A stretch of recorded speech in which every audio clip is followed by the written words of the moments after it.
Hello everyone. तो दोस्तों, आप जानते हैं कि जेपीएससी से रिलेटेड खबर ये आ रही है कि क्वेश्चन लीक हो चुका है। अगर आपने देखा होगा कि जामताड़ा, आप जानते होंगे कि जामताड़ा में क्या हुआ है कि क्वेश्चन लेके सब मोबाइल का प्रयोग कर रहे हैं, उसके माध्यम से वो आंसर देने का प्रयास कर रहे हैं। उनके पास वो एमआर सीट भी था।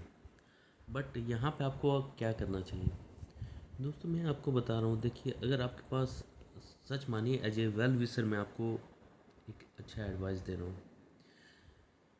अगर आपके पास दोस्तों, अगर आप 30 से कम एज है, सपोज कि चलिए मैं आपको बता रहा हूँ, अगर आपका एज आप मान के चले 30 प्लस हो गया है, तो इसके लिए भी मैं कंडीशन बताऊंगा। और आपके पास 30 से कम है, एज जो है आपका 30 से कम है, तो आपको कुछ नहीं करना है दोस्तों। बहुत सारे जो वैकेंसी है, चाहे आप देखोगे कि आईबी से रिलेटेड वैकेंसी आ रहे हैं।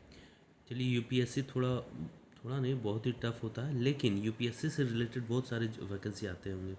आप देखते होंगे ईपीएफओ में भी बहुत तरह के एग्ज़ाम होते हैं। इसमें असिस्टेंट हो गया, फिर इसमें ऑफिसर लेवल का जो पोस्ट हो जाता है, बहुत सारे पोस्ट आते हैं।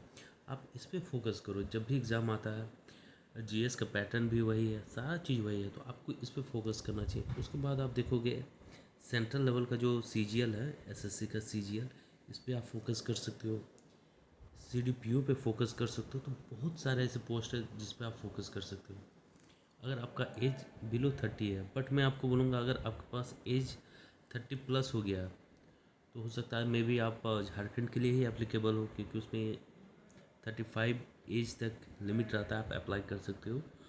तो इसके लिए आपको क्या करना है दोस्तों, आप कहीं भी एक जगह जॉब आप ये कर लो, कहीं भी जॉब, चाहे प्राइवेट, गवर्नमेंट में वो तो कहना ही नहीं है, वेल सेटल लाइफ रहता है। बट अगर आप कहीं भी होता है, आप एक प्राइवेट सेक्टर पे जॉब कर लो। अगर प्राइवेट पे जॉब आपको नहीं मिल रहा, तब कुछ नहीं करना, आप एक ट्यूशन ट्यूशन या फिर कोचिंग आप स्टार्ट कर सकते हो। जितना भी हो, 5 बजे, 6 बजे, 10, जितना आप इंक्रीज कर सकते हो। या तो आप प्राइवेट प्राइवेट जॉब पकड़ लीजिए या ट्यूशन। क्योंकि देखिए, अगर झारखंड में अगर आपको जॉब लेना है, तो अगर आप सोच रहे हो कि फुल्ली फोकस होकर प्रिपरेशन करोगे, आपका माइंड स्टेबल होगा ही नहीं।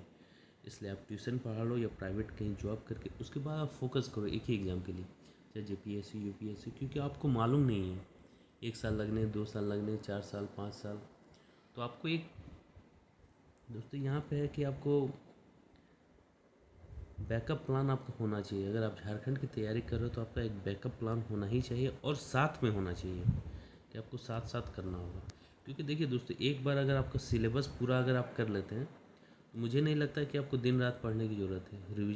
रिवीजन करना चाहिए, मॉक टेस्ट देना चाहिए, और बस प्रैक्टिस प्रैक्टिस प्रैक्टिस करते रहिए। अगर डेली अगर 5 से 6 घंटे भी आप निकाल लेते हैं, तो झारखंड का, चाहे वो जेपीएससी हो, जेएसएससी हो, कोई भी एग्ज़ाम हो, आप इजीली क्रैक कर सकते हो। तो दोस्तों, मेरा यही राय है, तो आप ये काम कर सकते हो। और उसके बाद देखिए, आपको कुछ नहीं, सिलेबस पैटर्न और कंसिस्टेंसी के साथ हार्ड वर्क कीजिए, और हर एक एग्ज़ाम पॉसिबल है। लेकिन मैं आपके लिए एक ही बोलूँगा, देखिए, लीक पेपर में आपका जोर नहीं है। देखिए, बहुत बार क्या होता है कि एग्ज़ाम कैंसिल हो जाना, ये दुर्भाग्य वाली बात है। अब बहुत बड़ा दुर्भाग्य है झारखंड के लिए। अगर हमारे नेबरिंग, अगर बिहार की भी स्थिति देखी जाए, तो झारखंड से कहीं अच्छा है, कहीं ज़्यादा अच्छा है।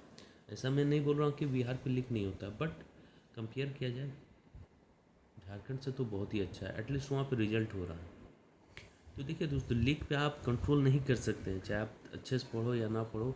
लीक होना रहा तो लीक होगा। आप कर सकते हो, आप अपना रोल कर सकते हो, आप फुल प्रिपरेशन कर सकते हो। जब भी किस्मत रहा, आपका हो जाएगा। लेकिन अगर लीक पे फोकस करके आप अपनी प्रिपरेशन से कंसंट्रेशन हटाओगे, तो तब वो आपके लिए एक बड़ी समस्या हो जाएगी। तो आप उस पर फोकस ना करके आप प्रिपरेशन करें। So thank you friend for watching my video.